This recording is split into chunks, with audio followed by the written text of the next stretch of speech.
A Super Bowl champion. The Green Bay Packers have won the Super Bowl.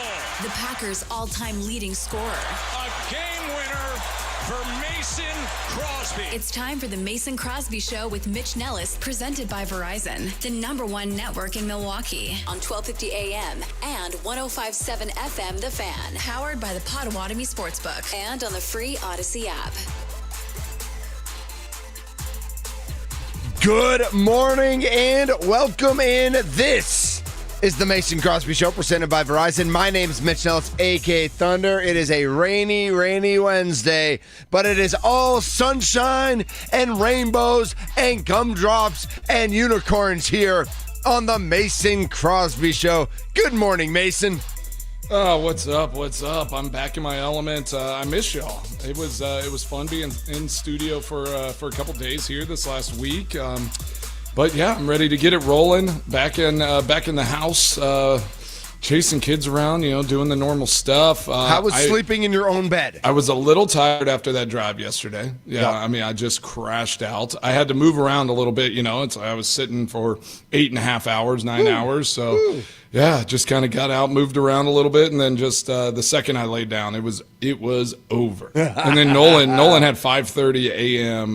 Football practice this morning. Uber, Teen Uber, Teen Uber, let's go. I know, it's just messed up. They just don't even consider the parents. Like, what's going on in this world?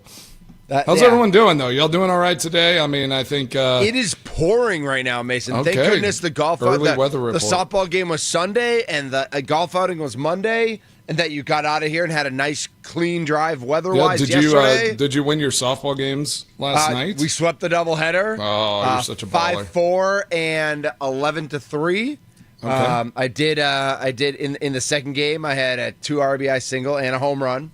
Oh, I did hit one right, over. Bats got warmed up. Yeah, but maybe I just needed I needed last Tuesday when I struggled and Sunday to just get back into it. Yeah, great batters go into slumps sometimes. You can't just be great all the time. That's fair. That's fair. So I'm glad you made it back safe. I'm glad Elizabeth is all good. Did she also did she crash or did she watch any good movies? Our neighbors that are moving, I guess they wanted to have a sleepover before they took off. Of course. So we got home to 3 other little girls running around. So Elizabeth just jumped into that mix, and love it. I think Molly and I both fell asleep on the couch, and then we were like, "Oh gosh, we gotta get them to bed." It was 10 o'clock at night. So, we want to talk. We want to talk Brewers. We want to start Brewers, but we have a special guest on the line. So tricky. Andrew Vaughn, literally the best player in the history of Major League Baseball, and literally the greatest Packers reporter and podcaster in the history of Earth, is joining us now. He is the one. He is the only. Andy Herman. What up, Andy? Something about Andrews. We just are at the top of our game right now. So you got Andrew Vaughn, you've got Andrew Herman. What more could you possibly want? No, I appreciate the intro. That is 1,000,000% not true, but it is fun to be out there covering the Packers nonetheless, and happy to get to do it. So great, even better to be chatting with you guys on this wonderful Wednesday morning. Good to see you guys. That's right. Hey, you got 2 questions in during that press conference, didn't you? Did you throw a couple Andy's out there? Not shy. Andy's not shy. A couple for Goody, a couple for Matt at least as well, I think. So yeah, I had a couple in yesterday.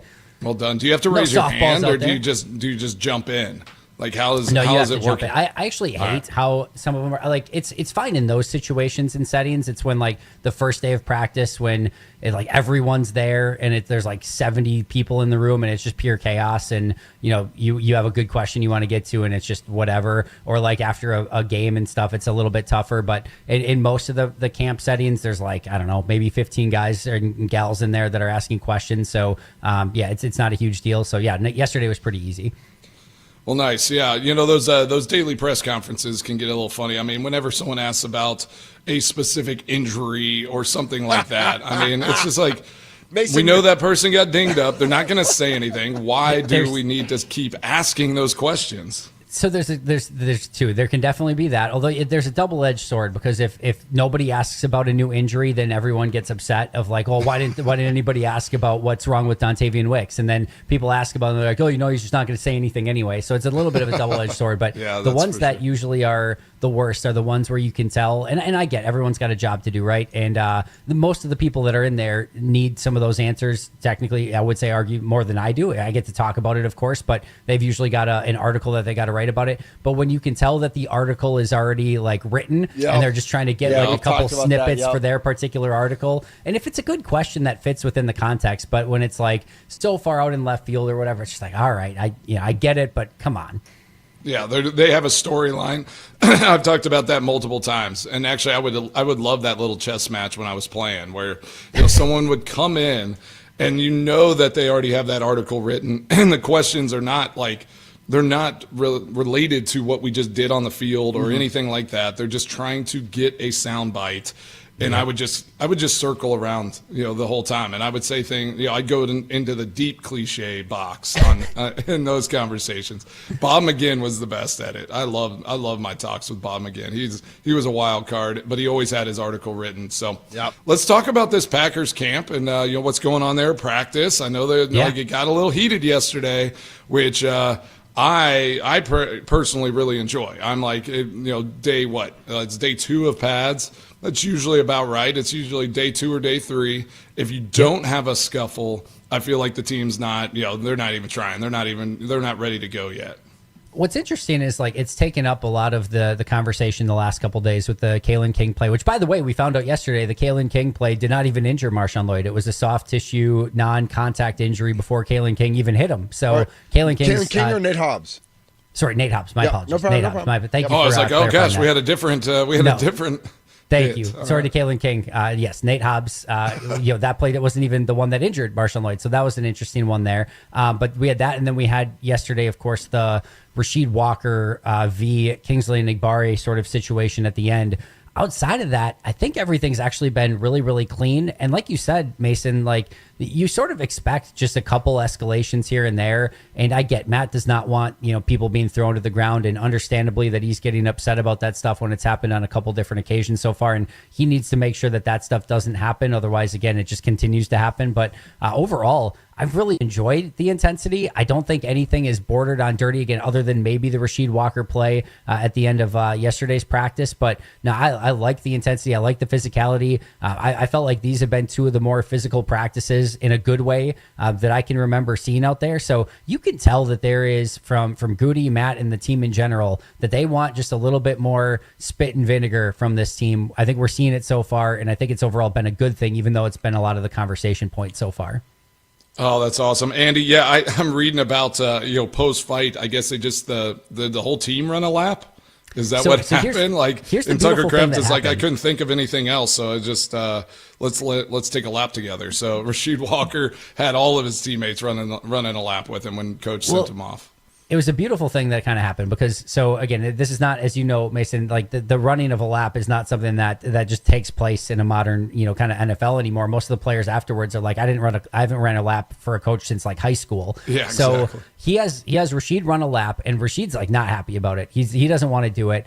And the majority of his offensive teammates go and say, well, we got you. We'll run it with you. And so Tucker Kraft and Zach Tom, the rest of the offensive line, Josh Jacobs, of course, they all go and start running that lap. So what's Rasheed going to do? Rasheed's not going to be like, no, you guys go for me. I'm still not running this lap. He's like, all right, well, my teammates got my back.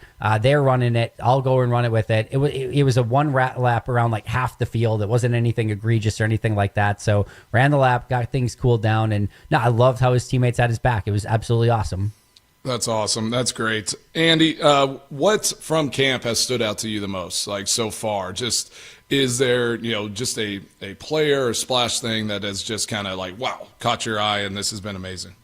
Yeah, a couple things. I think, first of all, for all the talk of how terrible this cornerback room has the ability to be, I've been loving what I've seen from these cornerbacks so far. And again, early on, the caveat is always nobody's crowning anyone 6 days into training camp. There's no Justin Jefferson or, Amon-Ra St. Brown out there yet. But I will say what I've seen from Nate Hobbs, although he did have a little bit of a tougher day yesterday, but what I've seen from Nate Hobbs, Carrington Valentine, Keyshawn Nixon, those three in particular have been borderline fantastic. Everything's contested. Nothing is easy. They're always in the right spot. They're constantly communicating. Just a very veteran cornerback group that this entire secondary is moving as a unit. It's not just guys individually out there. Their zone coverage is phenomenal. It feels like there's like 30 guys out there playing zone defense. So for, again, all of the sort of concern and angst about this corner room, Nixon, Hobbs, and Valentine have been way better than even as advertised so far,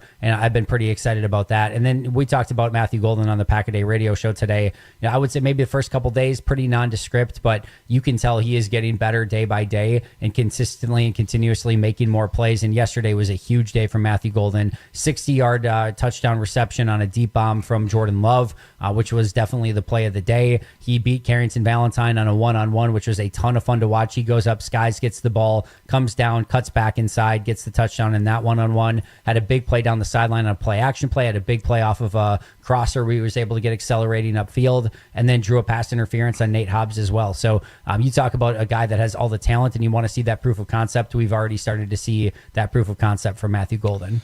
Nice. I like that. So do you you have Keyshawn Nixon, Nate Hobbs at outside corners? Is that kind of where they're playing, or have you seen some movement there? Like who is that Yep. fifth guy?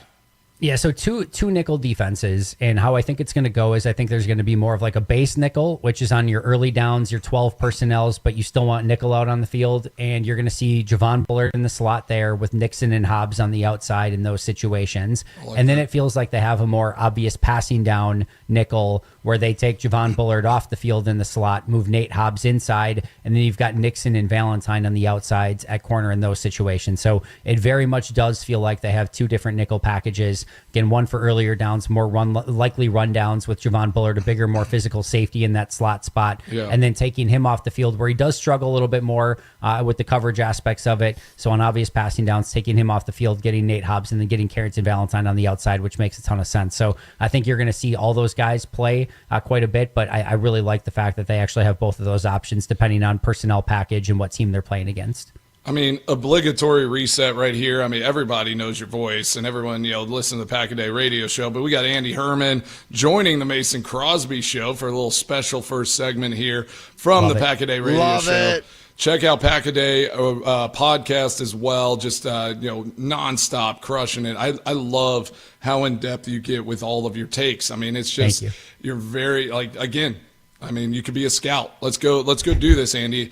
I'll be the cap guy, and you can be my general manager. Let's go take over his show. Didn't you go to scout school? Yeah, Andy? he did. Right? Oh yeah, he is a scout. I did. Let's be a little bit careful here. First of all, what I want to say is what we need to do is a YouTube series where Mason and I are on the road, just going and scouting college players, going to practices and being like, Tommy, when you and I are doing Milwaukee radio and loving it and having, and Mason and Andy are like these national big time dudes. Yeah, we're just going around. Are they even going to remember us? I mean, Mandy is their couple name. That's right, Mandy. Mason and Andy. Mandy getting it done.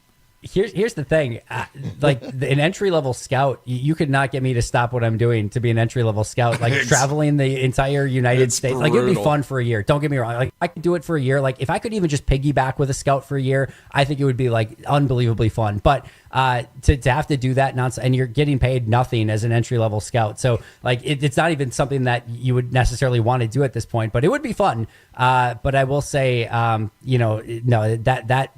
scouting school thing, there are a couple of them out there.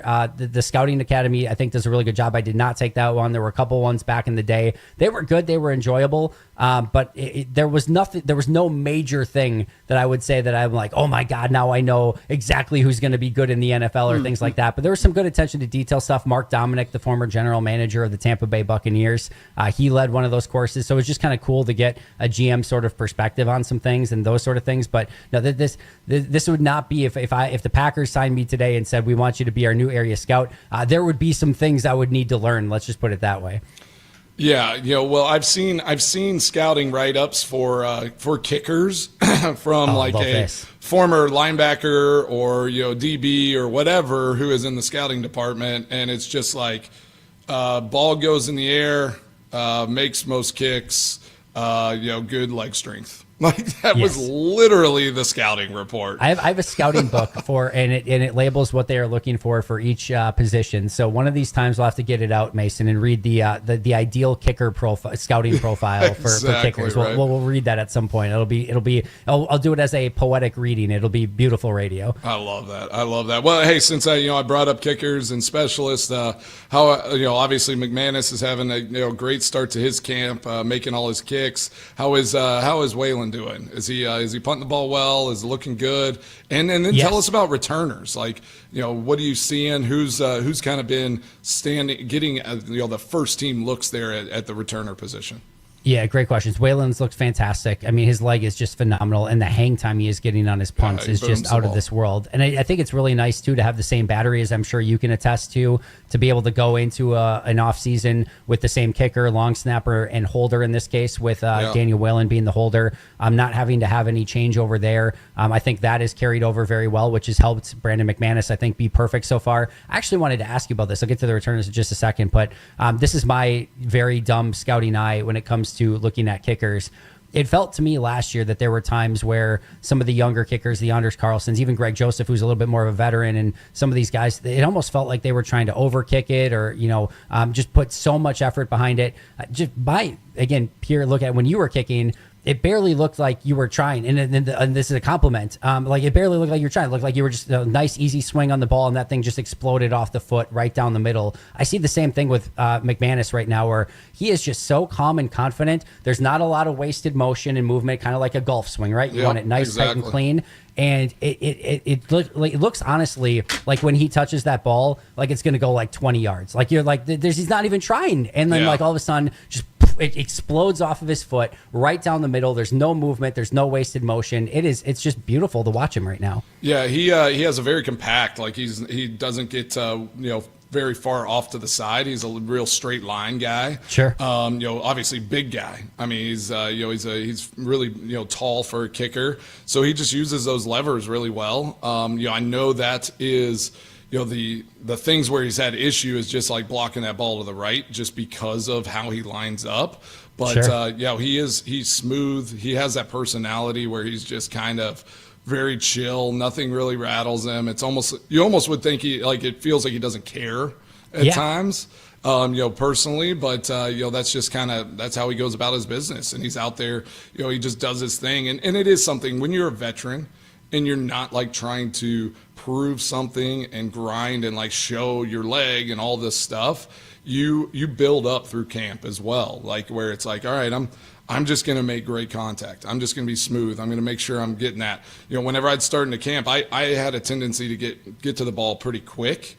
So sure. like I would try to slow myself down as much as possible early and then build into that, because I knew we just needed those reps and you kind of had to get into it. So yeah, and then you spoke to it. I mean, having the operation, and I saw Orzek, going to practice riding a bike. That dude is yoked.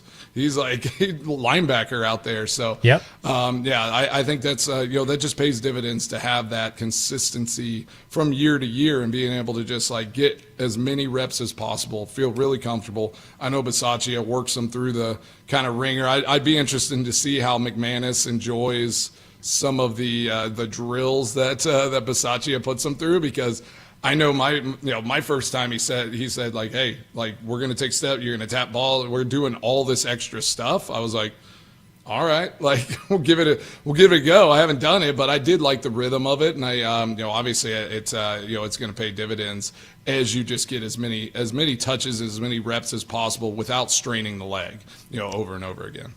What we don't know that we're going to need to find out. We know that Brandon McManus is crushing the ball through the uprights right now. We don't know if he's got the Mason Crosby tackling chops in the opening field. That's what we still are. Hopefully we don't have to find out. But if it gets to that point, no, we want to find out if once. He's got that ability. We want to find out once, right, Tommy? Yeah. Did you see Cordy P retired the other day? No. Mason? Yeah, he announced his own retirement. Yeah, or he got released rather. I think he got released. I don't think he retired. He got cut. Yeah, I mean, did he shut out? He's got to shut out Mason Crosby when he makes it official. He's got to shut out MC. Yeah, I'm sure he will. I think I'm definitely in that brain of his. I saw the tweet was like, Pittsburgh Steelers released washed up old Cordero Patterson, and he tweeted it out. So on his day off. Yeah. That's brutal. Yeah, I mean, well, you got to get him on the radio show with the history. You got to get him on the Mason Crosby. Well, everyone thought he was fast, and I just had to be a little bit faster. Yeah. Oh man, that's a great point.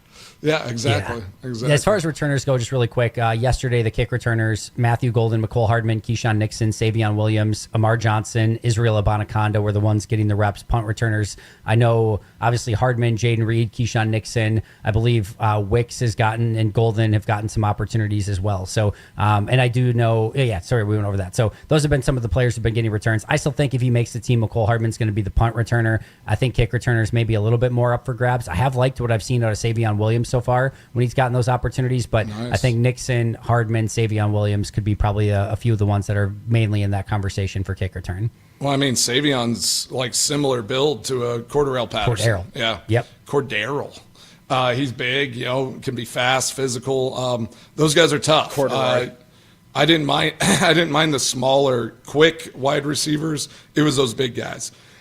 Running backs, kind of thick DBs, Devin Hester. Devin Hester was the worst of the worst. I mean, that guy he's like Deebo Samuel. It was like trying to tackle Deebo out there. So those guys are tough. The kickoff is going to be interesting, right? Like, I mean, I'm assuming we're going to see more kickoff returns this year. So that position is going to be really important, who's back there returning.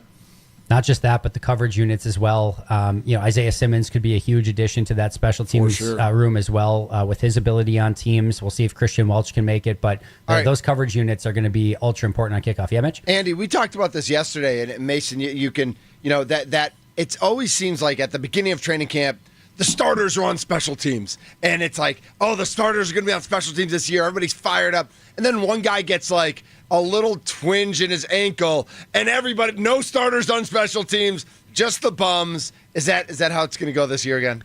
I don't think so. We saw Xavier McKinney on kick coverage a decent amount last year. Edgerrin Cooper was on kick and punt coverage a decent amount last year. So no, I think it's done. I think we're going to see legitimate starters out on teams, and we'll see. It might ebb and flow a little bit here and there. Actually, it's something I want to ask Matt LaFleur about. If in tomorrow's presser, if I get the opportunity to talk to or just ask that question. So we'll find out maybe from him tomorrow. But no, I think this idea, and again, I know people are upset that like Matthew Golden's back there returning punts. First of all, I don't think it's going to happen in a game. You need a depth chart back there too. You need to know who can do it in case somebody gets hurt or whatever. So I think that they're willing to put out their guys out there, and I think listen.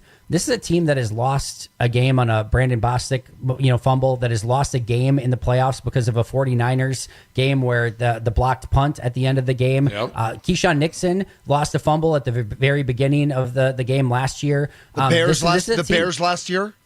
Yeah, the Bears. But I mean, even in the playoffs, like you can argue 3 eliminations in the playoffs in large part due to teams in the last, 11 years or so. I think this team is done with special teams errors costing them playoff games, finally, hopefully.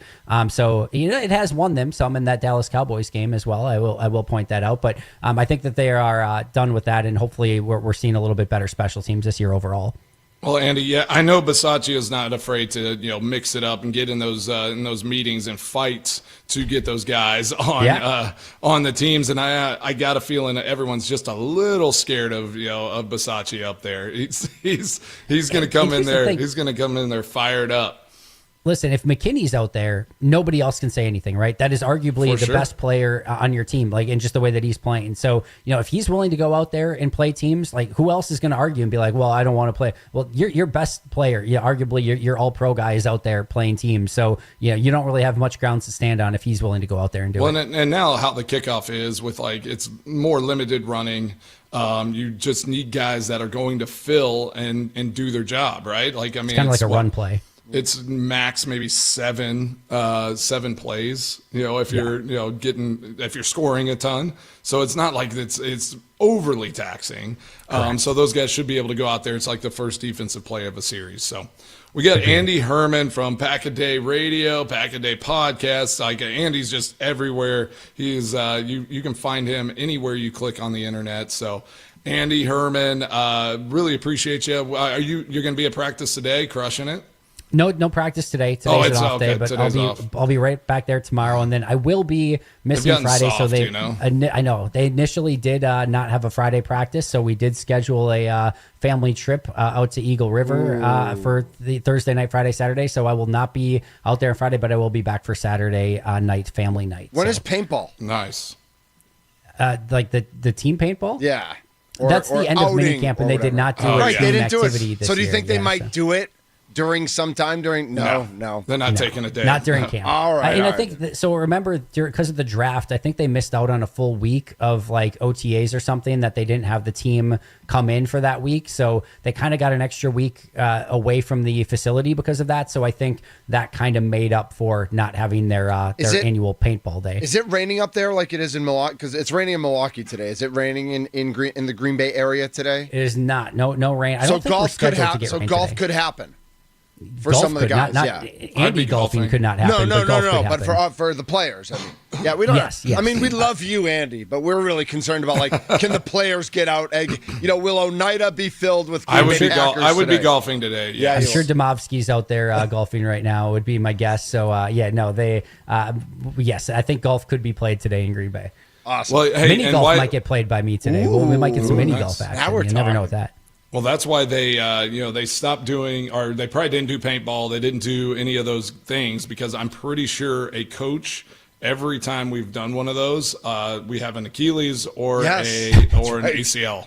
Like coaches just get hurt like crazy in those things. So we couldn't, they probably just maybe learn their lesson and don't want to risk that anymore. You know what? Sometimes that happens. Coaches go a little bit too hard during paintball activities, and you pay the consequences. Whomst among us? Yeah, I get pretty serious out there. I was getting after it last time we did Shocking it. No one. Shocking no one. Mason Crosby getting competitive. On the offensive. Well, Andy, any other news and notes you got from the Packers and training camp that we need to know and be watching out for? A billion things, but go check it out over on the Pack a Day podcast. There was literally so many things that happened yesterday. We went over all of it on today's show, so make sure to check that out. But it was obviously Matthew Golden was kind of the big one from yesterday. Nasir Stackhouse, I'll just mention him really quick as well. He's had a really 3 days back to back that have been impressive. Yesterday he had a sack, a pressure right up the middle. He had a tackle for loss, and then he had two big run stuffs that he was a part of on a 3rd and short and a 4th and short at the end of practice as well. So he continues to show up, no pun intended, stack success. And he's been an impressive undrafted free agent so far. Cool. Well, that's awesome. That's fun to hear those stories. So. Well, I'm super excited. I'm glad there was a little bit of a scuffle. I love when those O-linemen do their Cobra strikes. How it's funny how often they talk about that. They're just lock them up. And think if you were a big defensive player and a guy just grabs you and you can't move, how frustrating that would be.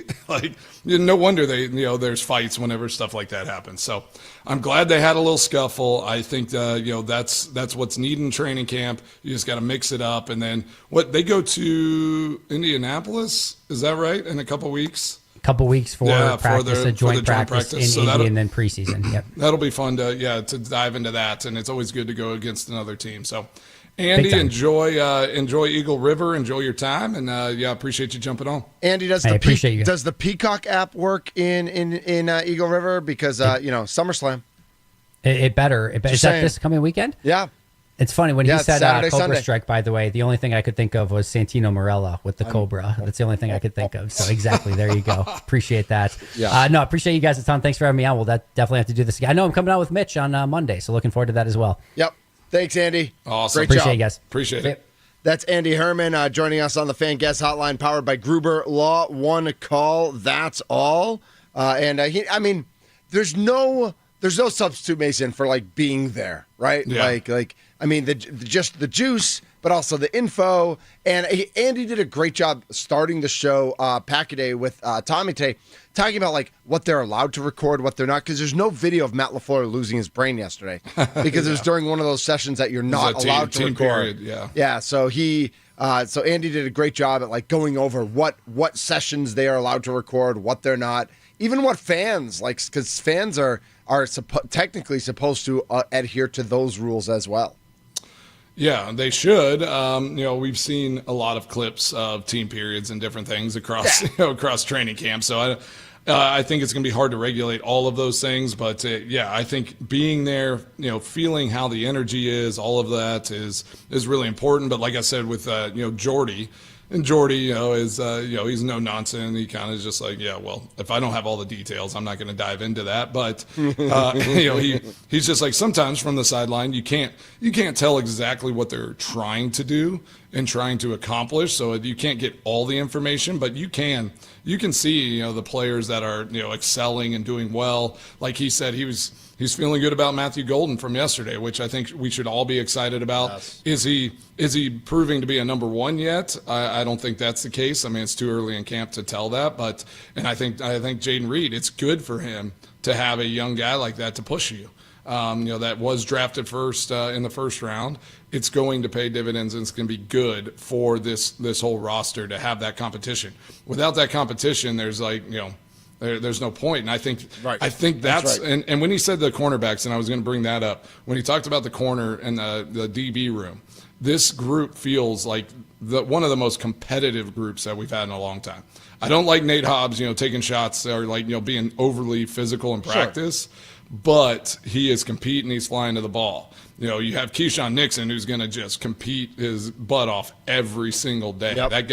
That guy just loves to play ball. And then McKinney in the back, and whoever else. I mean, you have probably three other guys that are competing for all those other spots, basically. So it's a fun group back there. And if they just kind of keep growing in that together and have that camaraderie and that chemistry, that's so important on the back end of that defense. Yeah, I think that's right. We got to get to the Brewers, right? We got. I mean, just like unbelievable game last night. Just taken behind the woodshed, and all those sports cliches of when you lay the smack down, and it just feels good. It feels just right. So good. How many hits did they have? 500? It felt like it. Like every time that it was like that Mariners game. Like every time you turned around, there were guys on base. Even innings they didn't score in, they were getting hits. And they even left some guys, quite a few guys stranded on. It was exactly. Like it could have even been worse. The Mason Crosby Show is presented by Verizon, the official 5G network of the Green Bay Packers. We're in the Fan Studios, powered by the Potawatomi Sportsbook, and awesome job by Andy Herman on the guest hotline, powered by Gruber Law. We got to get to Brewers talk coming up next on the Mason Crosby Show. Yeah, we do.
I mean,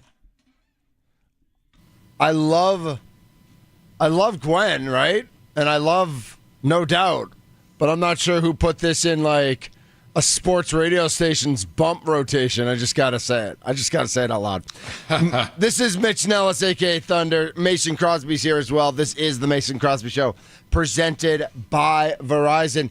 Our thanks to Andy Herman for just an awesome first half hour of the show.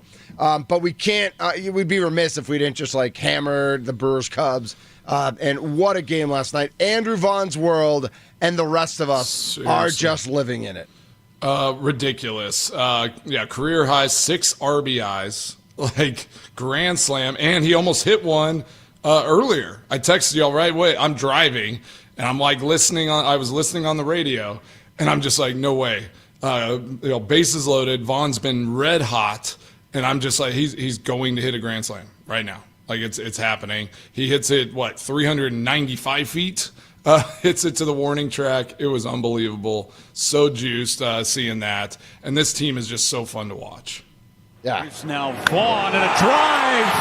Left center and deep. Vaughn out of here!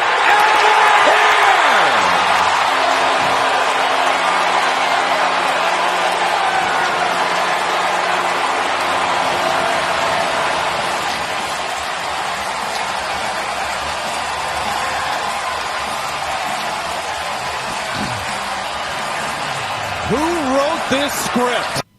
I love that. The crowd so juiced. Who wrote the script is such a great line there, because it has been absolutely unbelievable what Andrew Vaughn has done. And again, like, it's 5-2.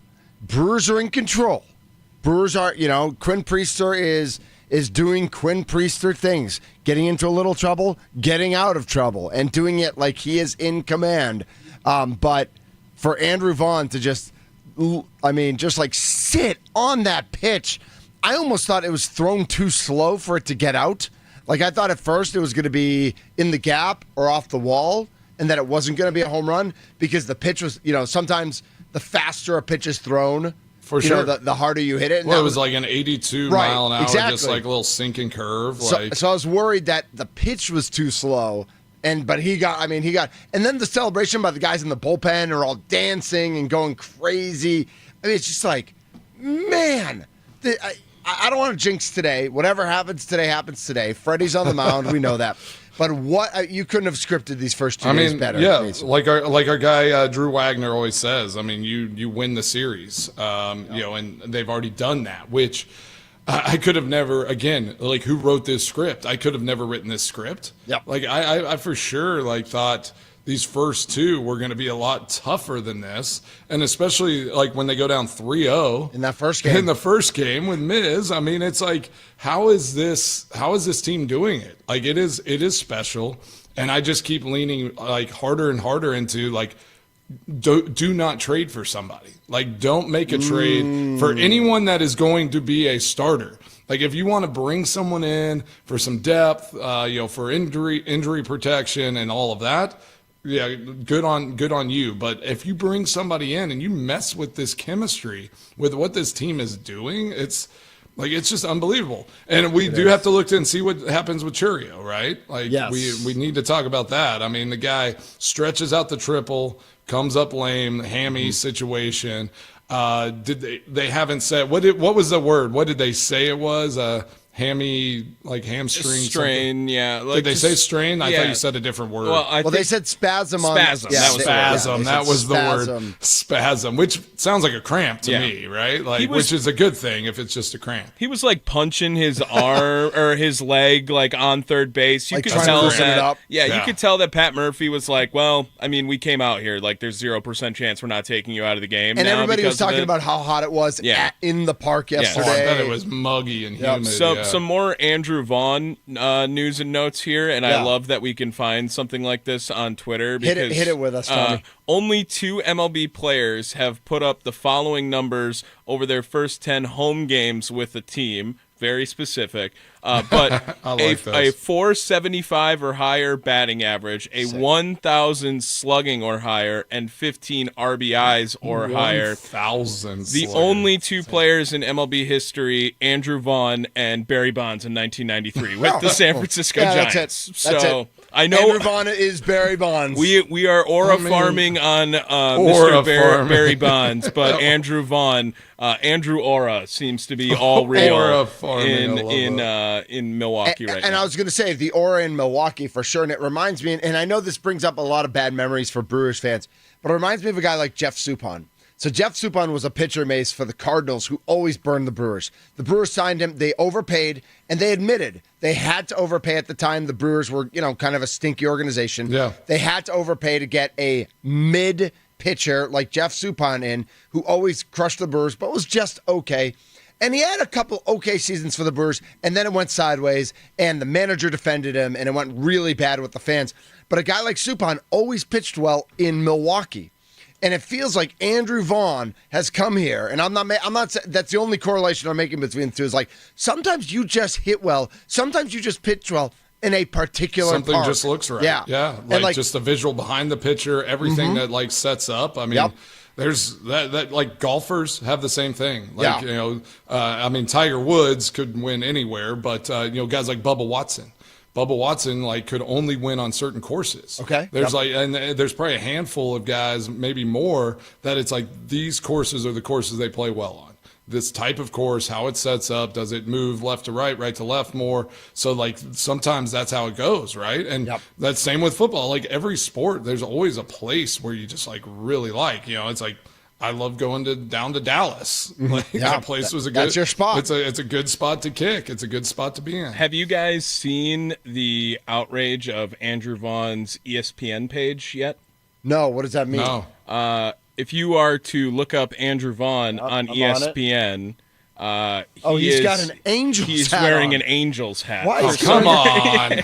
right now in there it's up on the Twitter He's here. never even been on the Yeah, Angels. Baseball's Not Dead Twitter courtesy of that one. So But, are we maybe even just saying like Andrew Vaughn's not even real? I mean, like, he's an just angel. Angels in the outfield Right. situation. Oh. Like It's up on our YouTube page right now. Remember, we are on YouTube at The Fan Milwaukee. You do need to put the @ sign in there, at The Fan Milwaukee.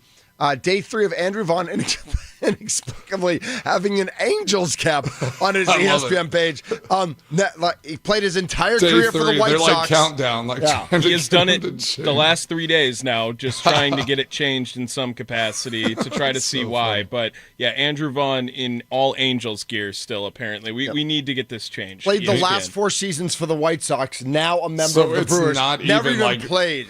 relevant. Yeah, it's not even like recency.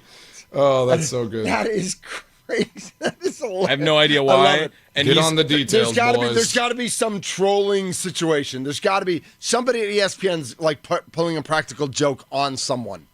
Like it's got to be. I hope it's something funny like that. Somebody, like the tech guy, or somebody just keeps changes it, and then they go back and change it back just to mess with them, so I that assume- they're constantly under Yeah. fire. I assume Churio doesn't play today, even if he's okay. Like I assume Blake Perkins Yeah, gets the start I mean- in center.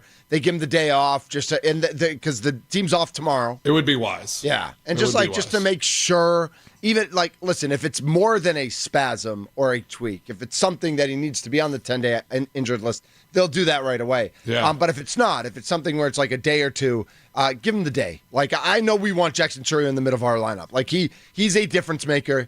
He's a fantastic player. He's a future All-Star. He's a future MVP candidate. And I know it's a big game. It's the Cubs. Yeah. But I would say let him rest, especially with a day off tomorrow again, and then the Brewers are traveling. I would say like let's right, Mason. Does that make sense to you? Yeah, I think I shut him down today for sure. And then if there's any question if it's a potential actual strain and it wasn't just a cramp, yeah, just shut him down for 10 days and like have him ready to roll towards the end of the season. Yep. I think that's the way to do it. You don't risk that one. No, Freddie's on the mound today, and again, like I'm surprised looking at our friends at the Potawatomi Sportsbook. Freddie is only minus 121, so it's almost Yeah. like an even game. I know Imanaga is really good. He's 7-4 with a 3.12 ERA. He got hit pretty good his last time out. He had a sub 3 ERA before his last start, and he's been really good this year. Freddie, though, tied for the league in wins. Think about a this: great ERA, a chance to get a 3-game lead in this division. Everything. I want to knock on everything whenever we talk about today's game. Because people are going. I don't want to use the word, but people are going to use the word sweep. We've already seen people tweet bring out the brooms, all that. I don't want any of that. And I don't think in the scheme of the season and winning this division, it doesn't matter if they sweep them here. Right. Obviously, it would be awesome and it would be great. And baseball is such a unique animal because just throttled them the first 2 games. Scoring run after run, putting up good numbers, getting hits. And then this game could end up being a 2-1, kind of, just pitching duel and defensive battle, which baseball is so unique in that where it can just turn around quick. I think the thing that can't happen for this Brewers team is just I wouldn't like to see their bats get cold necessarily, where it's they get cold and the Cubs go and put up 10 runs. I think a big flip would be a little unnerving, where you're just all right, that doesn't feel like that. I don't like that inconsistency, but yeah. And to your point, a 2-1 loss today. It's going to stink, but it's not the end of the world. Right, Tommy? No, it's the end of the world. This is what I'm going to say right now. I want to give the Chicago teams just a minuscule amount of hope. Nope. So then you can crush them again later. This is it. You cannot be, hey, they should not make a trade, and also, hey, this game doesn't matter for a sweep. Because if they come out and they put up 9 runs again, I obviously want them to sweep them. Yeah, I'm just saying, saying it doesn't matter. I'm saying you should go up there and say, hey, if I want to stand on this, don't mess around with messing with this chemistry right now with the team. Go put up 9 runs again today. I hope they pitch to Andrew Vaughn every single at-bat, and I hope the Brewers dominate again. And I hope Pete Crow Armstrong keeps catching baseballs like he did yesterday, because that was also awesome to watch. That was amazing. Totally turned around. It's in his glove, and it just slid right through. Couldn't get it done. Before we get out of here, William Contreras, that fair foul ball yesterday. Bill Contreras? Bill, sorry. Yeah, we're on a first name basis with Bill now. That was maybe one of the most heads-up catcher plays I think I've ever seen. That ball was just so obviously foul, and he tricked the umpire who was having a terrible game and who is, extremely just hot probably threw under dirt that. In his face. Right. He just turns around. He's like, I got the ball. And he was like, him. He's got it. It must be fair. Just totally. He grabbed it. Everyone was mad in Chicago, rightfully so. Yes. Just a terrible call, but it was hilarious, and it couldn't have happened to a nicer group of people. Yeah. Love Good that. job, Bill. Love that. Thanks, Bill. Tommy Wirtz are breaking it down. I love it. He's going to be on the leadoff show today. It's at noon, 1:10 first pitch. So noon, we'll go with the leadoff show with Tommy Wirtz, and can't wait for that. That's going to be a blast. And as soon as we get the start, I feel like we get the starting lineups. We'll probably before 11 even. So we will report those, and then Tommy will make sure you know those starting lineups today. But we've got a lot more to get to, Mason. We've got all sorts of fun stuff. We've got some Packers trade rumors. We've got more baseball news and notes to get to. I'm going to be at State Fair. We probably talk about that a little starting bit tomorrow, right? Yeah. So we've got all sorts of stuff to talk to. Let's get to it when we come back here on the Mason Crosby Show, powered by our friends at Verizon, the official 5G network of the Green Bay Packers.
This is the Mason Crosby Show, presented by Verizon, the official 5G network of the Green Bay Packers. Remember, we're on YouTube at The Fan Milwaukee. You do need the @ sign at The Fan Milwaukee.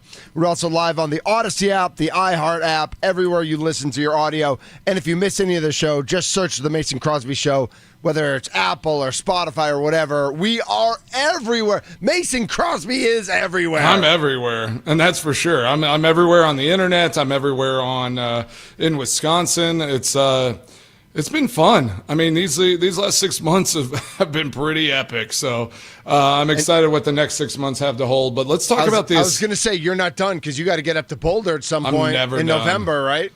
Oh yeah, that's so many fun things. Yeah, so I'm never done, but I do want to talk. Before this 10 o'clock hour, what and we want to pose this question: where does this Brewers-Cubs rivalry rank among the rest of baseball's rivalries? Mm-hmm. So go on the Nicolay Law Fan Talk and Text line 414-677-1250, or put your comments in on YouTube. Just let us know where you think this. And is it overall like forever, or is it just right now? Right where it is. So you can look at history, or you can just say like this Brewers Cubs this season, this rivalry is actually ramping up because these teams are fighting for this division. Or the last like 15 years, I feel like. Maybe even 20 years. We can just say historically. Right, because historically it's not going to match up. Right, it's not going to match up to Red Sox Yankees. It's not going to match up to Giants Dodgers. No, just not. They just don't have longevity. But in the past 20 years, it is absolutely on the list. How great was it? Was it when Vaughn hit his grand slam, and they showed it from the angle on Counsell? As soon as it hit his bat, he turned and was on the phone calling the bullpen. Oh, I love that. That was majestic production. Seriously, by whoever was running that truck. Perfect angle, yeah. Get a camera on Craig. Get his reaction, and then they flipped it to him right away. It was unbelievable. But, I mean, I think nationally, people don't really pay attention to the Cubs-Brewers rivalry. It's definitely more of a regional but rivalry. I think they're starting to pay more attention to it. When we get tweets. Well, these are two of the best teams in baseball. Right. Who tweeted out today, Tommy, that the Brewers are the best team in baseball? Don't at me. John Heyman? Right, I think it was John Heyman, who's a very well-respected national baseball writer who knows he's going to get added. Like, people are going to at him. Oh, yeah, they're going to come at him. Yep. Yeah. But knowing that these are two of the best teams in baseball right now in the same division, 90 miles apart, and traditionally, like, if you look historically, Cubs and Cardinals hate each other. Yeah, Cardinals forever. Were just like dominated this division. And for a little while, it looked like Brewers and Cardinals was going to be the big the rivalry in this division because the Cubs were so bad for so long and the Cardinals were so good. I mean, I remember rushing to Miller Park on a day when Yadier Molina and Tony La Russa were getting in fights on the field with the Brewers. And, like, we went in and, post-game, I went into Tony La Russa, and he just, went on this epic rant about how idiotic Brewers fans were. The lights were brighter when his team was batting as opposed to when the Brewers were batting. Like, serious claims. That's always a good one. Yeah. And I think that, really, if you're going to go break down from the last 20 years, Mitch, like you've been doing, probably more years it is Brewers-Cardinals rivalry in the series, just because of the history of the World Series run, obviously, back in the 80s. And the Cardinals, you could shake hands with Cubs fans on, okay, we hate the Cardinals. That is how we always operate. Yeah. But, I mean, when Craig makes the move, that pushes it well over I think the it jumped it. That made it. It was already, people calling it Miller Park North. Cubs for a while were not. Miller Park even South relevant. and Wrigley North and all that. The pomposity of Cubs fans. I will tell you the one time I enjoyed this rivalry as a fan / reporter. I was doing a Brewers post-game show it was Fridays at the time. Now it's the what is it? The Lion and Kugel's Lodge or whatever it is. The Barrel Yard. Yeah, the Barrel Yard, the restaurant that's inside the park. I was doing, it was a Brewers-Cubs game. I was doing the post-game show. The Brewers game ends, and literally the second our show goes on the air, the Chicago Blackhawks won the Stanley Cup championship. They won the Stanley Cup finals. It was in June or whatever it was. And you could see in the park, starting in the seventh inning, no one was watching the Brewers-Cubs game. because all the Cubs fans were just on the concourses watching the Blackhawks game. And it was an overtime game. They won in game 6 or whatever it is against Philly.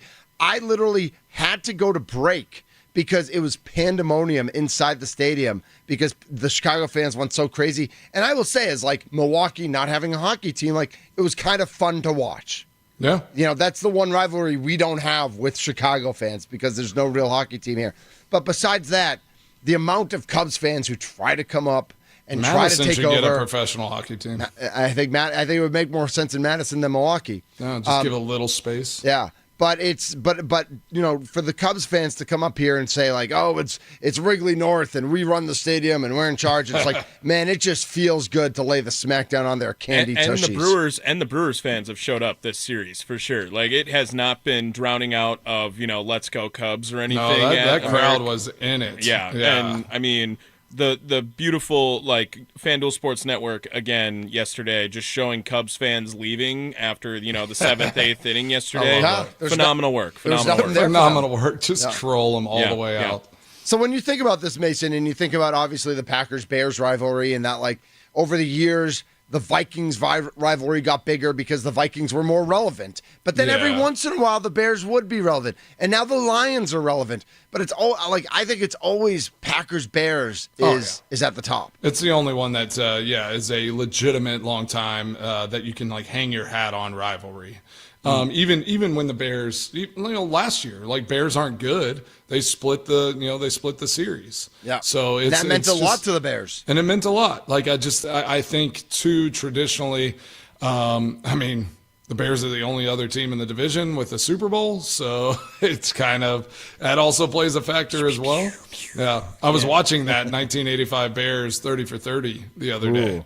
Yeah, that was kind of a wild one. That was a wild team, that's for sure. And to think that they didn't, they just were not good. Even the next year, they couldn't get it done. I mean, it's like, and then I watched the Buffalo Bills one last night. That's when I was laying on the couch. Holy cow! And I was a Cowboy. I was growing up in Texas, so I was happy on the other side, not even realizing what the Buffalo Bills had just done, losing 4 Super Bowls in a row. So it is crazy. But I think the Bears. I respected the Bears rival. I felt like the Vikings and Lions. We're always just chasing relevance, trying to be like a rival. It was like a little brother or cousin type of situation where it's like, we're not quite there, but we're gonna make a lot of noise and try to get everybody's attention for a few moments in time.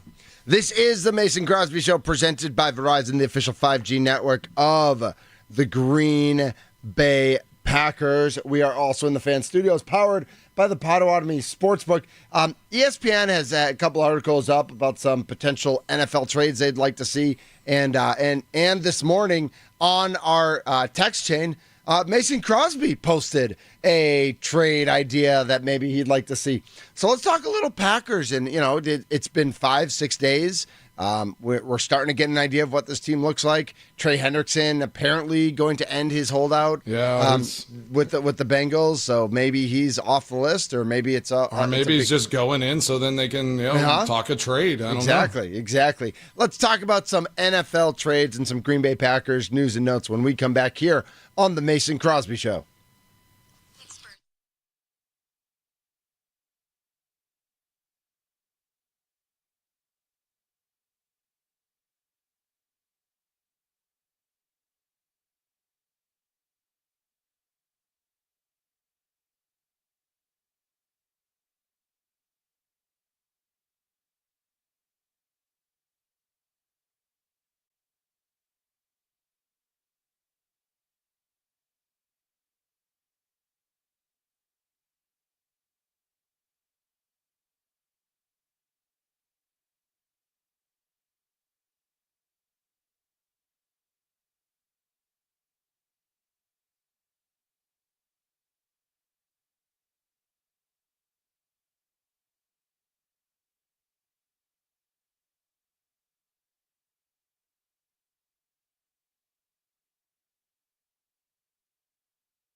This is the Mason Crosby Show, 1250 AM, 105.7 FM, The Fan, the Odyssey app, AUDACY, AUDACY.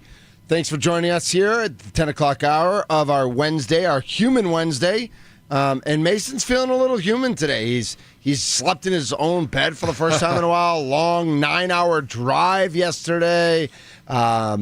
His son had 5:30 a.m. football practice. Man, all the human things are happening to you, Mason. That's real human. He picked him up at about 7:30 this morning before the show, and he's like, yeah, it was tough, but it felt a lot better than it would have later in the day. Yep. And now your days, you're done with the work. That's true. You're done with that main stuff. And I remember that as a young, as an athlete, Nice. Whenever I was playing, it was like always so tough. But you don't remember at the end of the day, you don't look back and be like, gosh, I wish I wouldn't have had to get up at 5:30 to do these workouts. Right. It just goes away. You just kind of remember all the moments and all the things. So they have their first scrimmage on Friday night. Let's go. Let's go. He'll be playing, playing some corner, and he was telling me he loves playing D-back. He's good. Yeah. He's always been instinctual. He's just a ball hawk. Love that. He reads plays well. He just sees the field really, really solid. So who knows? I got to mention I humaned it up a little bit yesterday. I went to the Verizon store at Bayshore. Nice. Eric Got and hooked up. Q were amazing. And I got a new phone, but I didn't activate it yet. Okay. And so I still got to do that. I have it at home. And I just got to turn it on and put the code in, and then everything's supposed to transfer over. That does help, yeah. Yeah, I'm excited. I ran out of time while I was there because I was having lunch with, Mrs. Thunder and all those good things. Priorities. Exactly. But I'm definitely going to do it today. I'm excited. So I just want to give a shout out to Eric and to Q. Our friend Andy, of course, big wig at Verizon. He's the man. Yep. And I was texting, I texted him a picture of me at the Verizon store while I was there. But they great people. I've been going to that store for 12 years. Every time I go, they get what I need done. And Big Rumble has an iPhone. She had an issue with her iPhone this spring. We went to the Apple store, and you'd think Apple store, that's where you go. Yeah, no. It took them 2 hours. Nothing got done. We went to the Verizon store. 15 minutes later, they had it. They had the problem diagnosed and what we needed to get done. So shout out to our friends at Verizon for sure. They're great people. Yeah, I know. That's on my agenda to get to the store, get phones switched out, and just have that whole process taken care of. You were rocking the Verizon shirts yesterday. I was. So, I did that. I did that. I walked Corporate in. Thunder. Exactly. I walked in and they were like, "What do you? Where'd you get that shirt?" And I'm exactly. I'm an ambassador. Yeah. Oh yeah. I'm your boss. Yeah, I'm the new boss. Yep. Thank you. You all have jobs, but you have to reapply for your jobs and your resume has to be scented with your favorite scent. Yes, and it has no grammatical errors. No, oh my gosh! Don't even get me started. On Imagine if someone gave you a resume with grammatical, you'd just be like, "Nope, trash." I literally. Even if they're, oh gosh. Yep. All right, you know me, I would send you the worst resume ever. Yeah, you would troll me on purpose. All right, so speaking of trolling us on purpose, Mason sent us a text earlier this morning. Not really a troll, but what would you give up? Yeah, it was an idea. Chandler Parsons, is that his name? Oh my gosh, Micah Parsons. Chandler Parsons, like our boy Micah basketball Hyde. player, right? Yeah, a guy like Micah Hyde. Yeah. Micah Parsons, is he sitting in? Is he practicing? No, he's there. He's going to work. He's not just there and not practicing. He's there. But then you hear the Joneses, talking about contracts, stuff. Yeah. And their traditional way they get their superstars and their main guys contracts is day before the first game. Mm-hmm. It seems like that's how they get these deals done. I don't know where they keep getting the money. I feel like they're paying every major position, right. the max and the top money. Doesn't make any sense. Top dollar. But yeah, I saw this stuff and it's all right, Micah Parsons, would he be eligible for, multiple first round picks? And would the Cowboys ever, have that interest in moving on from him? I don't see that happening, but what would you give up for a player like Micah Parsons? Well, first of all, at some point, he's not even practicing. No, okay. At some point, I do think that the Cowboys might listen to offers just because they either get sick of him or they get sick of the agents. And that was the big story that Rich Eisen broke last week, is that Micah Parsons and the Joneses basically had a handshake deal, and Micah was like, yeah, just call my agents and figure it out. And they never called his agents. It's been weeks. And the Joneses have never called Parsons' agents to finish the deal. That sounded good, yeah. Right. So I would. It's a control thing because they want to see if Micah, if he agrees on that handshake deal and will go to work even if they're not willing to or not getting it done right away. And here's where I think they've done this a million times. I know, it's crazy. Here's where I think the big draft picks come in is Trey Hendrickson is 30, Micah Parsons is 26. Yeah. And so the amount of viability and dominance he has in the NFL. Listen, if the Packers could offer 2 first-rounders and get Micah Parsons, rounders, Mason, and, I'm in. Yeah, I'm in. The player swap. Yeah, LVN. Well, LVN and 2 first-rounders. That's what comes up. Yeah, it comes to mind right away. Would you make that trade? I would if you have the money. I don't know if they have the money, though. What's that number? Right now, aren't the Packers 35 under the cap? Yeah, and how they structure contracts, they'd be able to just push it down the line. You give them a 5-year deal. You give them a lot of cash up front, and you just structure it so this first cap hit, or you put enough on this cap because you have $35 million. Right. You hit it a little bit up front, and then you backload the rest of it. 414-677-1250 is the Nicolay Law Fan Talking text line. 414-677-1250. What would you give up for Micah Parsons? You're not giving up anything for Chandler Parsons. No. For Micah Parsons, 414-677-1250. Would you give up 2 first-round picks? Would you give up 2 first-round picks and LVN, which is, I guess that would be 3 first-round picks, right? Yes. Although LVN sure doesn't perform like a first-round pick. He's gonna get it done. I have confidence. You're paying Tom and Banks. You're paying Jordan Love, obviously. Yep. You're going to pay McKinney. I don't know if you're going to pay Jacobs. They have a history of not paying running backs necessarily. Yeah, I know. Right, they did, but they didn't they paid to get him, but I don't know if they'll extend him out. Right. Unfortunately, it feels like maybe a Josh Jacobs you kind of use him, run him until you can, and then you want one of these young guys to step up and be that next piece. It was a 4-year deal. Don't they have 3 more years on Well, no, him that's still, what I'm right? saying. He's after this deal. He is not, or 3 years into this deal. Stop being so sad right now. I'm not sad. That is a happy thing. Jacobs is 4 years, 48 right now. Yeah, so that's a great deal they have him on when they're paying offensive linemen $18 million a year. That's a good number. Yeah. But Tommy did send us the article that let's go into more real world. Okay. The Thibodeau from the Giants. Tom Thibodeau, assistant coach for the Bucs? Yeah, no. Exactly. Yeah, he's available. He wants to rush the passer. Kayvon Thibodeau. So they just paid Brian Burns, and they draft Abdul Carter. Yep. So you have 3 elite pass rushers on that team, which again is fine.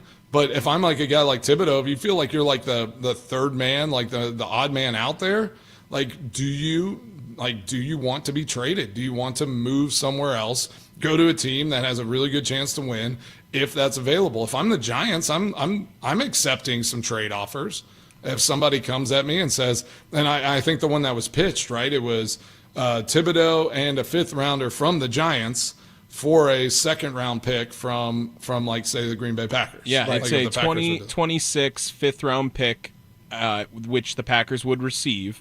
And Kayvon Thibodeau. It's not a would. This is a made up fairyland scenario. Correct. Fairyland. This is what ESPN is saying. But they legitimate. The point makes sense with how that Giants defense, their edge rusher setup is. If Abdul Carter is as good as we all think he is, is Thibodeau going to? Is he going to get limited snaps? Is he not going to play all the time? 11.5 sacks 2 years ago, only 5.5 sacks last year in 12 games. So, and 4 sacks his rookie year. Mm-hmm. So 4, 11.5, 5.5. Yeah. I don't know if his star is diminishing a little bit, and that's. I think it's a perfect Green Bay move where they're getting a guy that's like, in that age range, right? When they're bringing in new guys, they 24. don't like to. Yeah, he's 24 years old. They don't usually go any higher than 26, 27 when they bring in a guy on that second contract. Plus, if you made a trade for him this year, is he still on his rookie deal? He's on his rookie deal. Yes, and you would have the decision for the 5th round option. Yeah, right. You'll get him. This is his 4th. This would be his 4th year, and then you'd get one more. I love this. You just brought in Isaiah Simmons from the Giants, so like you kind of pick his brain. Like, is this a guy that's going to fit? Oh, that's a good in point. that locker room and in this in the building and kind of the culture that we're trying to create. Is he a guy that's going to give value? Because, the Packers, just like the Brewers in this situation, like they're not going to go chase, production or an athlete or, all this, like, all the physical, tangible things just to try to, fill a spot. That's just not how they operate. So they want it to fit and work and, and add value into that locker room. So I guess my question is, how many Kayvon Thibodeaus are there out there? Like, how many guys are out there who are 24 who have one double-digit sack year and then 2? Well, I mean, you've read Rashawn Gary's numbers. Yeah. Like, I mean, does he? What are his numbers? I know Tommy's read this before. Yeah, I mean, it's like just like the most mid stat lines. Because didn't you like compare him? Yeah, it was like some random. It's 7.5 sacks every year, basically. Yeah. So he's never had a double digit, has he? Last year he had 7.5. The year before he had 9. Year before he had 6. Year before that 9.5, 5, and 2, going all the way back to his rookie season. And again, Rashawn is an effort guy. He works. He's going to play every down. I think he's good on the against the run as well. So I think Rashawn Gary has value, but then think about what he's getting paid. Like Thibodeau has a history already in year 2 as a young player of getting 11.5 sacks. I mean, that's you can't scoff at that, even if he was a little down last year. I would still even say if Thibodeau comes to were to be on Green Bay, like I would still say Rashawn Gary should have priority as like he's our top edge rusher. Gary's the one, and Thibodeau's I do believe sure. Rashawn Gary is the best edge rusher on the Green Bay Packers. I am never hating on his production versus his team, but there's nobody else also. But there's nobody else, right? So you can say he's the best edge rusher, but when you're the best edge rusher with a bunch of 5th graders, that's right. great. I would be the best corner on Nolan Crosby's freshman cornerback team. Like it's the same as deal. Good as Nolan Crosby is. You said you would be? Yes, you would. You're going to doubt my athleticism? You saw him play left field. You saw him play left field. I'm going to jam those receivers so hard. It's not even going to be funny. But I mean, Rashawn Gary. Honestly, I want to see that. I want to see. I'm going to bring you down, and I want you to go practice against these guys. My other question is would the Giants be? This is a guy who in 22 was the 5th overall pick. Yeah. So I don't know that the Giants are willing to trade him for a second rounder at this point. But you draft I know Abdul Carter was there, and he's you have to draft him if he's available. But why? If he's their guy, because you can never have too many Escalades in the garage, as a wise man once told me. I feel like that position you can. Because you have 3 guys there that are just they think they should be the focal point of that rush. Can Thibodeau play a more of a covering tight end? No. He's only a pass rusher. This was also something that they were experimenting with this in mini camp. I don't know if I've heard the same amount in training camp now, but moving Lucas Van Ness into a 3-tech kind of situation, he's bigger, and having him also now try out something new because what has been happening hasn't really been working, and you have a freak athletic defensive line at that point then. I mean, Van Ness is a very athletic Green Bay Packer edge rusher for sure, but Thibodeau has got to be more athletic, and Rashawn Gary and Van Ness being on the same side might be able to help them out. I think that it benefits a lot for Green Bay to at least inquire about this deal. Do you think Van Ness is a better fit for more of a 3-4? He would be one of those a D tackle in a 3-4. I think hand in the ground is maybe hasn't been his forte yet. So possibly with the 3-4, but if he's going to move inside, he's going to have to put his hand down. Yeah. No, Yeah, but and can he? What does he weigh? Like he's got to. I mean, he's got to put a little weight on if he's going to get moved inside. For sure, next but to Kenny people Clark. said the same thing. I mean, I'm not going to. 6'5", 272 is what he's listed at. Right. I mean, look at the size comparison. By no means is the talent even close, so do not put these words in my mouth. But, I mean, everyone told Aaron Donald he's got to weigh more, right? He's got to be bigger. And it's the same thing. It's more of like how fast and how strong are your hands, right, True. when you're at that level. But he's taller. Like Aaron Donald was like so low to the ground. Like guys could not get down to block him. Mm-hmm. Does it help that he'd be next to Kenny? But he's like, okay, so what did Dean Lowry? Like Dean Lowry was tall, and like I would only say he was probably 290. Looking at 285 right now, Dean Lowry listed at 6'6", 290. Yeah, Okay. right now, Yeah. 295. Even 290, 296. Yeah, so I mean, here's the thing. It's like if Van Ness goes another year here, and just it's like, all right, this is not your position. That's what they do, right? Then they're like, all right, we're gonna put 20 pounds on you. We're gonna move Get on you the inside. Joe Thomas diet. Which again, not a bad deal because you go into play D tackle, those guys get paid pretty well too. And you go and you become this just crazy disruptive, long, tough guy to block inside. You're still going to have a massive career. But like the guy that got in the fight with Rashid, right? Kingsley and Akbari. Like we can't forget about him. He's had splashes of real good, great production. In his short time there in Green Bay as well. So that's somebody that I continue to watch on the edge. That it could make a big jump here as well this season. Yeah, I think we're waiting to see who steps up. Assuming no deal happens, somebody's got to do something. So what do you think it is with Van Ness? Rashawn Gary. Van Ness is athletic, all that. Like, is he just not physical enough? Like, is it just like he just doesn't have that that thing? Because I mean, we were talking. Who was saying it?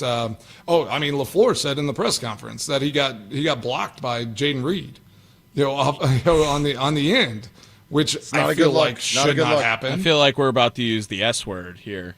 Soft. SAWFT.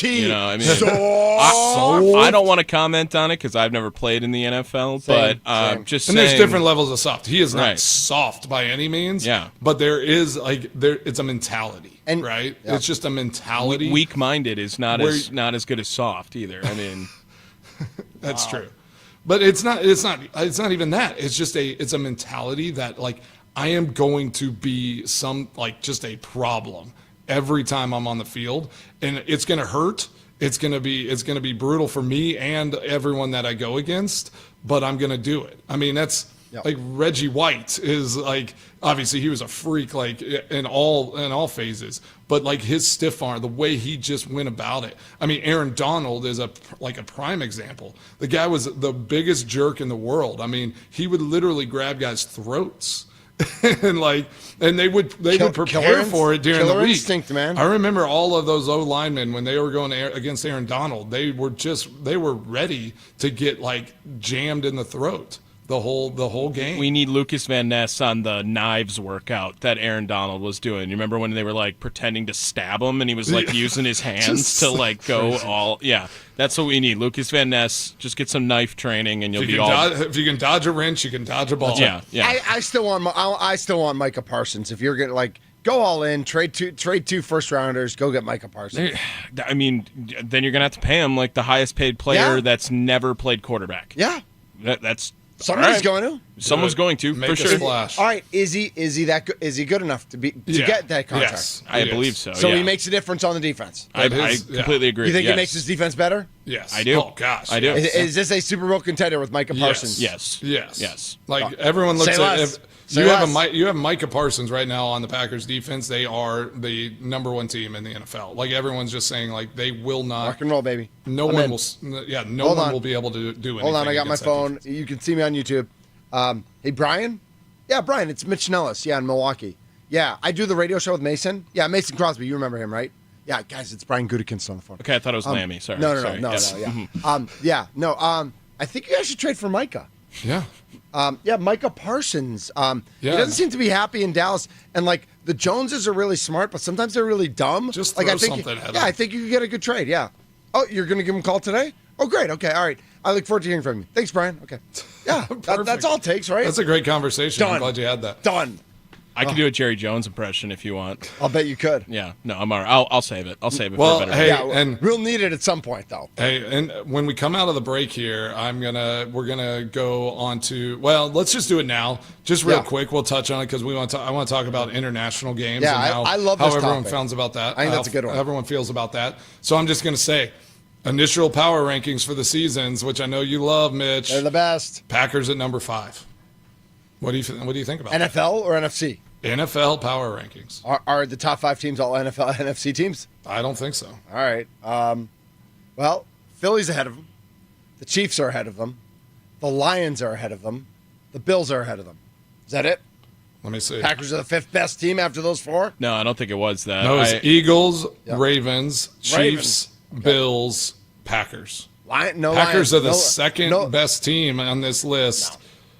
No, you can't have them ahead of the Lions right now. Hey. They might be better than the Lions. I don't know who but Ralph you can't have them. Vasciano is. Ralph Donkey Donk Donk. He had the Steelers at number 6, so this is, I don't know. Oh, This man. might, this, I mean, You're listening that's why to the you love Mason power Crosby rankings. Show. That's why you love power rankings, Thunder. I know it. This has been the Mason Crosby Show presented by Verizon. We are This now is it. off the air for the rest of the week. We are suspending ourselves for the worst power Ralph rankings in the history of Earth. Vasciano Ralph just Donkey ruined our Donkey show. Donkerson. Donkey Donkerson. But I didn't even look past the Oh, my Packers, so like Steelers, honestly, 6. now it's over. Now, discredited right Gross.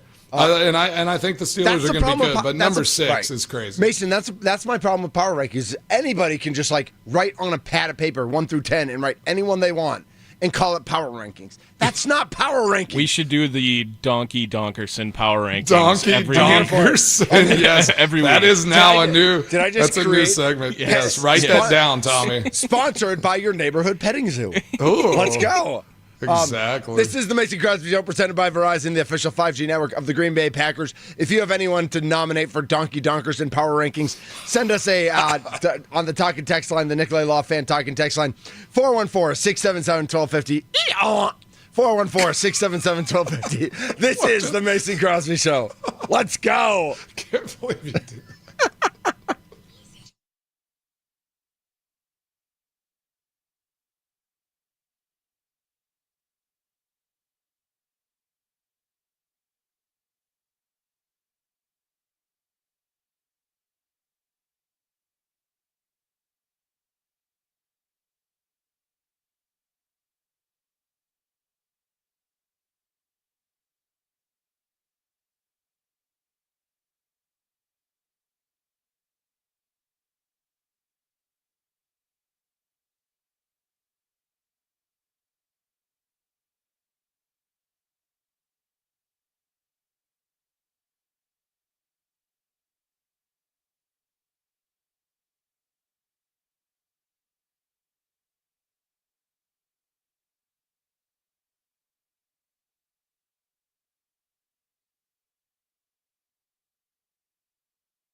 Remember, it's the leadoff show. The Brewers offense rolling against the Cubs. Game 3, Brewers-Cubs this afternoon. First pitch, 1:10. Freddie Peralta taking on Imanaga. I love that name. That's game 3. That's at 1:10. So Tommy Wirtz will be with you at noon for the leadoff show, powered by the Potawatomi Sportsbook. This is the Mason Crosby Show. I'm Mitch Nelles, a.k.a. Thunder. He is Mason Crosby. And, I know, it's great to have you in studio, and I would always choose to have you in studio, but you look like you're in your element, right? Like you are comfortable, like you are in your spot. You've got a couple days here. You got to get your golf game right because you're flying right back up here in a week to compete. Right? I have to win this year. There's just no excuse if I don't go back to my home club there at Oneida Country Club. And is it member guest? Is that what it is? Member guest. So are you a member or a guest this year? Oh, I'm a guest. You're not a member anymore? No. You gave up your membership? I gave up my membership. So who's the member? I wonder if I feel like I'm like an honorary member. I feel like you are. I think they'll let me play out there occasionally. Who's your member? Dr. Dan Limkuhl. Okay. Limkuhl. That's your guy? Dr. Dan, yep. He's the man. You trust him?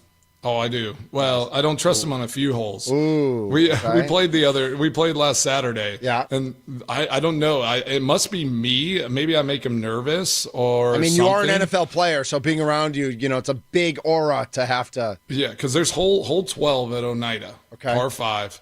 Literally every time last year, and then when we played on Saturday, he hits this little diving hook into the water, into the river every time. Yeah. And I'm just like, dude, like you get a stroke here, all that, like hit a 7-iron. Right, just do out something. Into play. We just need the ball in play. Yep. So, I went, and I tried to get home in 2. I hit a good drive. It's the only hole, so I have a double eagle on 12 at Whoa. Yeah, dunked it from the fairway.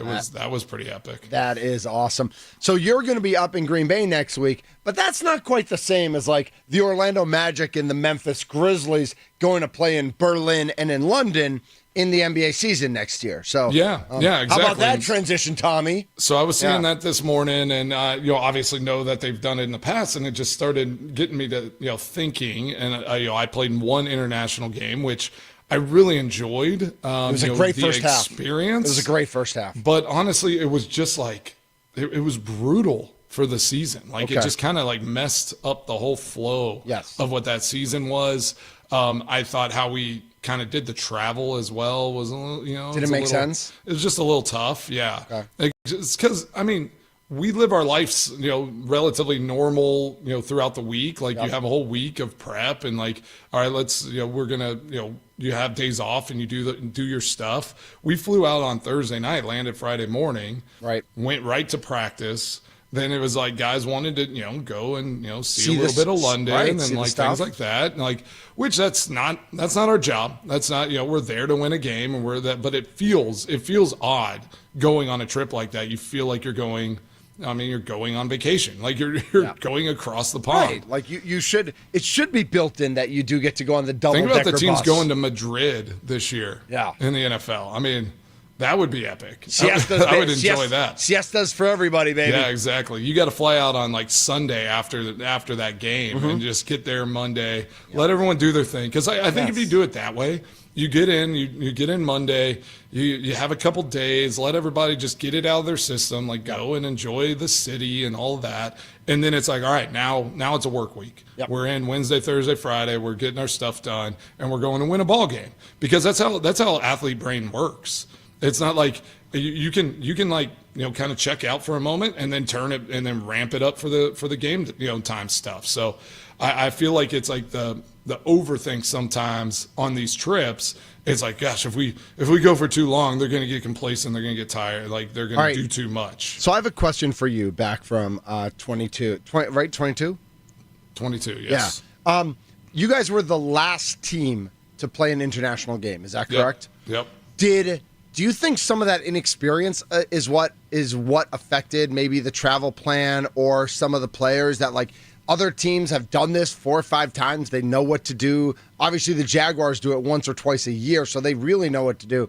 But do you think any part of it was inexperience in that, like, yes, there's Packers pride, and we want to not play overseas because we know Lambeau Field is so special, and every time we go on the road, we're going to have Packers fans fill up 70% of the stadium, and it's going to be a sellout. That nobody wants the Packers to play overseas, but like, was that a piece of it? I don't know. I mean, I think, obviously it had to be the right timing. It had to be the right situation. I think once we went to 17 games, it just made sense because then it's like, all right, you have an extra home game somewhere. Right. Because yes, like Packers don't want to give up a home game. Other teams playing us don't want to give up a home game against Green Bay because you're just going to sell the stadium out. Ticket prices are going to go up. All that jazz. So, but. Yeah, I don't think inexperience played a factor. I think we got, we were worn out. Like we were tired. Yeah. I mean, think about how that jet lag works. It was. I think we just kind of. It's real. Yeah, we just kind of were down by that second half. I mean, we started off really hot. We should have, would have, should have, could have won that game. I totally agree. But it just kind of got away from us. And the travel is hard. It's not an easy thing.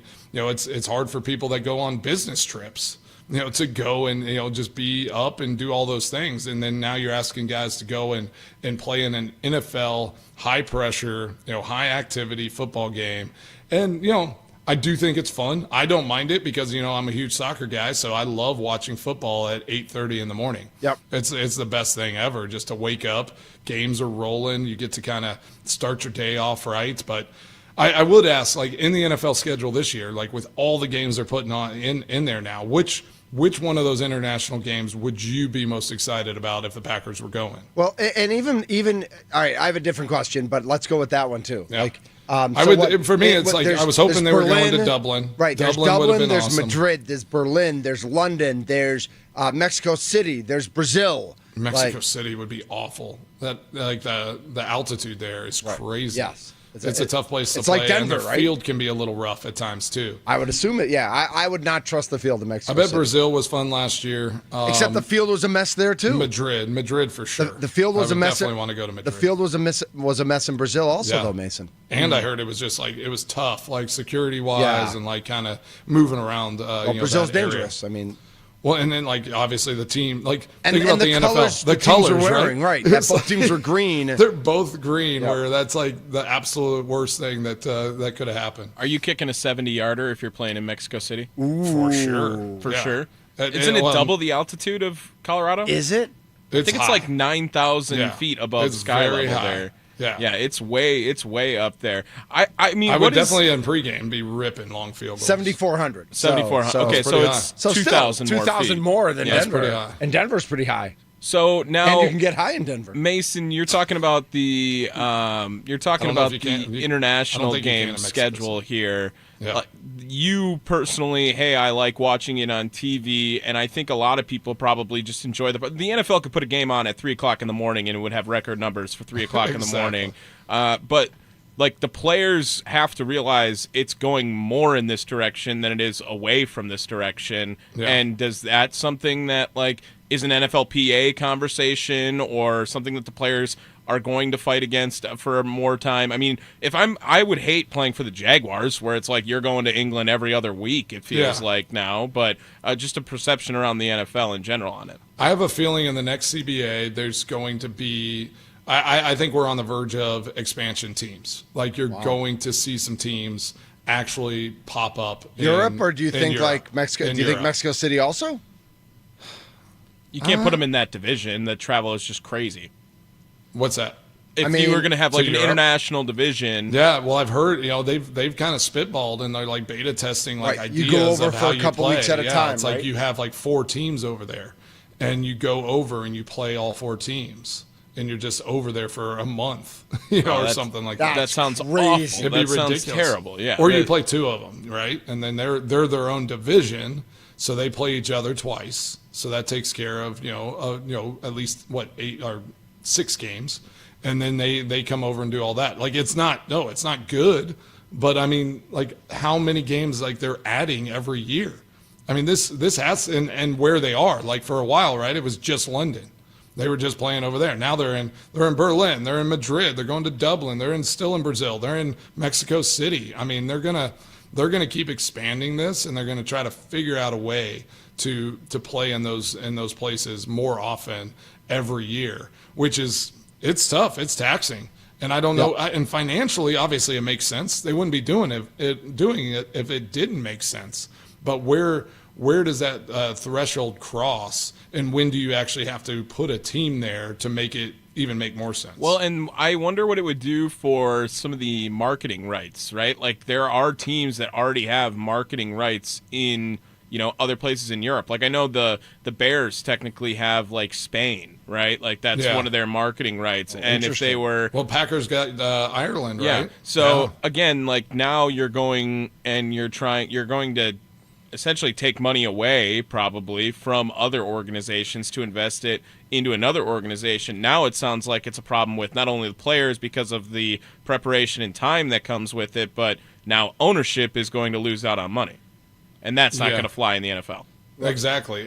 Well, like you're saying, what team does an owner, are they able to do that, right? A team, an organization to have like the local revenue rights. But at the end of the day, aren't they just making more? Right? At the end of the day, aren't they because just the local make more? revenue is where the teams actually get more bump. The players don't get as much of local revenue. Sure. But I think when they go international, it's just like playoff games. The NFL takes it, and that's where that $432 million in the revenue sharing part of it comes into that. Because playoffs are all managed by the NFL. So you don't get any other local revenue. You don't get all of that. Tickets are run by the NFL, and that's how it works in these international games as well. Yeah, sorry, I was just trying to update you on global marketing, global marketing programming. There is a bunch of countries on this list. I mean, it got to be over 20 now, it feels like. Argentina has some, Australia, Austria, Brazil, France, Colombia, China, Canada, Germany, Ghana, Greece, Ireland, New Zealand, Mexico, Japan, Nigeria, South Korea, Spain, UK, UAE, and Switzerland, all involved in the global marketing campaign. And of those, France has the Saints, Colombia has the Dolphins, Argentina has the Dolphins, Japan has the Rams, South Korea has the Rams, Ghana the Eagles, Greece is the Chargers, Nigeria is the Browns. Those are those states. Those are the countries that it is solely. They're like partnering. Are we playing in Lagos? With like what's NFL going on here? teams? Okay, so that's interesting how they're doing that. So like Germany, for instance, has 10 teams that have global marketing programs, including the Packers. But there's the Giants, Patriots, Lions, Bucks, Seahawks, Steelers, Chiefs, Colts, Panthers, and Falcons all have global marketing programs. In Germany, the UK has, similar number of teams. Ireland has 6 teams. Like they're already spreading this out, but then I wonder what happens if they are like international divisions, like how they got to get rid of those teams that have the marketing rights there if they're going to have a team there. No. That's true. So they maybe like ran that test and just thought like they realized this was a way to make way more money. Right. That's got to be right. Yeah. I do remember back in 2020 when the Bucks played the first NBA game ever in Paris. And similar to like what that, do we like waking up and watching a game at 9:30 in the morning for the NFL? Like that was a weekday day game because it was a night game in Paris. And it was great. Like bars had special events and it was, Giannis in Paris. And it was a lot of fun. It is. I mean, they are playoff games in a sense, right? Because it's like it's a special event. This one-off special event, and so and you know what the playoffs, what revenue that brings in for the NFL and for all of the marketing and the advertising and all of those things. So if they're dabbling in all those spaces where now the marketing pieces, some of that goes to all of these teams. Then that totally makes sense. And it wouldn't make sense then to limit it to individual teams because the NFL would actually not make as much money then. Right. In totality, that is 21 countries that are a part of the Global Markets program in 2025. And if they get this going, it's going to double. Like it'll double in the next 4 years for sure. Well, it's probably doubled. Yeah, it's probably like that had to have ramped up since 2020. And all 32 teams have something somewhere on those 21 countries. Jeez. So all 32 teams officially a part of the NFL Global Markets program This comes from an article. I don't know why they don't have a date on it here, but this is as of 2025. The NFL Global Markets programs with every single NFL club involved in at least one other country. I volunteer. I'll travel. Packers are Germany, Ireland, and United Kingdom. Yeah. That's what I want to be, a global ambassador for the Packers at some point. New segment.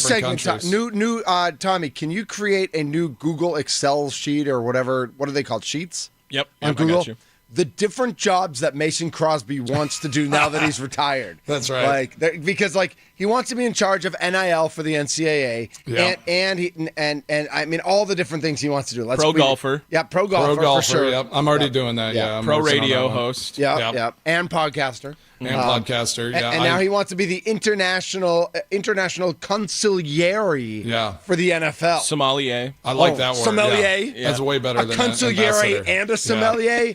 Man, you are French. Yeah, does Italy? I mean, Italy obviously has some, so I'm going to be there. Yeah, who's Italy got? Oh, I did not see Italy on this list. Italy. Sign him up. Sign him up, Mason. Send me. I'm there. There is no Italy on the 21 countries. I'm also like one of my dreams is to manage one of the soccer clubs that I have investment stake in. Oh, that would be awesome. This is amazing. I know. I'm so excited. You're the owner. Why don't you just international businessman? You own just Walsall. Name yourself.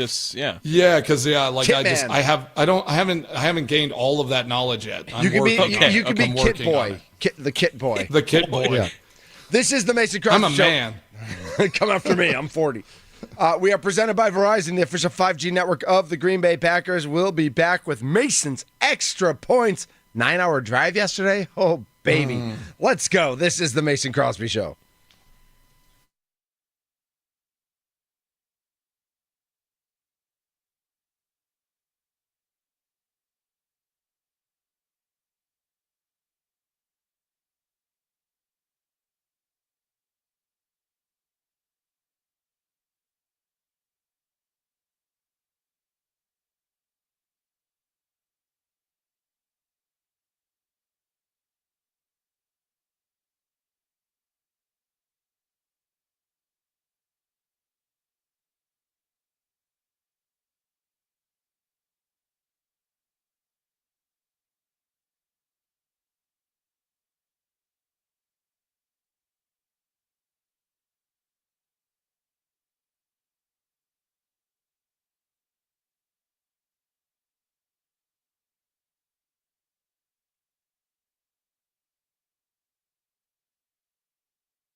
What's on Mason Crosby's mind today? It's time for Extra Points, powered by the Potawatomi Sportsbook on the Mason Crosby Show with Mitch Nelles on 1250 AM and 105.7 FM, The Fan. All right, what a great show. It's good to be back be at the house. I had a long drive yesterday. I listened to some podcasts, I was diving in. I had to battle out with Elizabeth in the back, trying to listen to her stuff and her movies. We kept going back and forth. I'm like, turn it down back there. She's like, Dad, I can't hear it. Your stupid, podcast is going. But I learned a lot about biohacking, so. Explain. Yeah. Well, it's just, it sounds really fancy, but it's just basically taking amino acids and figuring out what your body needs to be its optimal, ultimate self, right? So it's just so what do we need? So I got in, I had ordered some stuff actually before I came out to Milwaukee, just trying to just help cellular development and things like that, where it's just amino acids. It's nothing crazy, but it's taurine. You realize that your body is deficient in so much, and so stress actually exerts and help has magnesium leaving your body. Oh, magnesium's so it a big uses one. A lot of magnesium, and I feel like we are very short on magnesium. So diving into some of that stuff, magnesium's really good for sleep. Yes, it's a good thing at night. It's good to help you sleep, and it just recharges See, I'm not your system. stupid. I know things. We try to overcomplicate things, and and honestly, I always loved Adam Corzin, but in the Packers, he ran all the performance and the food stuff, okay. And this amazing chef could have told us all these wild things, and he was always dumbing it down to all those basic ideas where it's don't make it complicated, eat really good, clean foods like they used to, take supplements if you have deficiencies in certain nutrients and things. And so I'm just trying to, dive back to my true self and, just biohacking my body over here. And it's funny because so Brad Jones actually called me this morning just to yell at me about the softball game, because he was like, what? I'm walking around Midtown Manhattan. And he can barely walk. And he's like, I don't know why I'm limping, but I sprinted to one of the bases. And he's like, man, it's tough getting older. I love Brad Jones. I was so thankful that he came out to that. He just flew in to just play in that softball game. That's and awesome. Then went back home. You guys are He's young. so much fun. God, toughen up. He's like, man, I thought I was back in training camp. Unbelievable. I played a doubleheader last night. Come on. I saw you out there. You're a rock star. I move around pretty good for an old guy who has no athleticism. Let's say that. You should see. So NFL football players, it's funny. We talk about being soft. We went out to Bandon Dunes. We're all in great shape. This was 5 years ago or whatever. And we walked around Bandon Dunes and played a bunch of rounds of golf. And we're like, man, I haven't been this sore playing football in a very long time. It's I love it. What are we doing here? Programming note, it's going to be Tommy and Mason starting tomorrow through next week, because I will be hosting Thunder at the Fair from 11 to 2. The Wisconsin State Fair starts tomorrow, I will be on tomorrow and Friday and all of next week. I am not only going to be talking about sports, I'm going to be eating all the foods. Cannot wait to report back to that. Mason, we'll have to figure out some I'm going to jump on with you guys. You'll jump on with me. We'll figure out some fun things to do that as well. Crosstalk. Yeah, exactly. Yep. Have a funnel cake for me, buddy. Oh, I will. It is high on my list for sure. All right, we're gonna miss you, but have fun out there at the fair. Absolutely, great to have you back. We miss you IRL in real life. We are happy you are back on home territory. Get all the rest, hang out with all the kids, do all the things, and you'll be here tomorrow. I'll be here tomorrow. We're going to have a blast. So, oh, yeah. Keep crushing it. Have a great rest of your Human Wednesday, and we'll talk to you tomorrow. And go Brewers. Go Brewers. The Mason Crosby Show is presented by Verizon, the official 5G network of the Green Bay Packers. We're in the Fan Studios powered by the Potawatomi Sportsbook, and we're on the free Odyssey and iHeart app. He is Mason Crosby. Yeah, buddy. I was so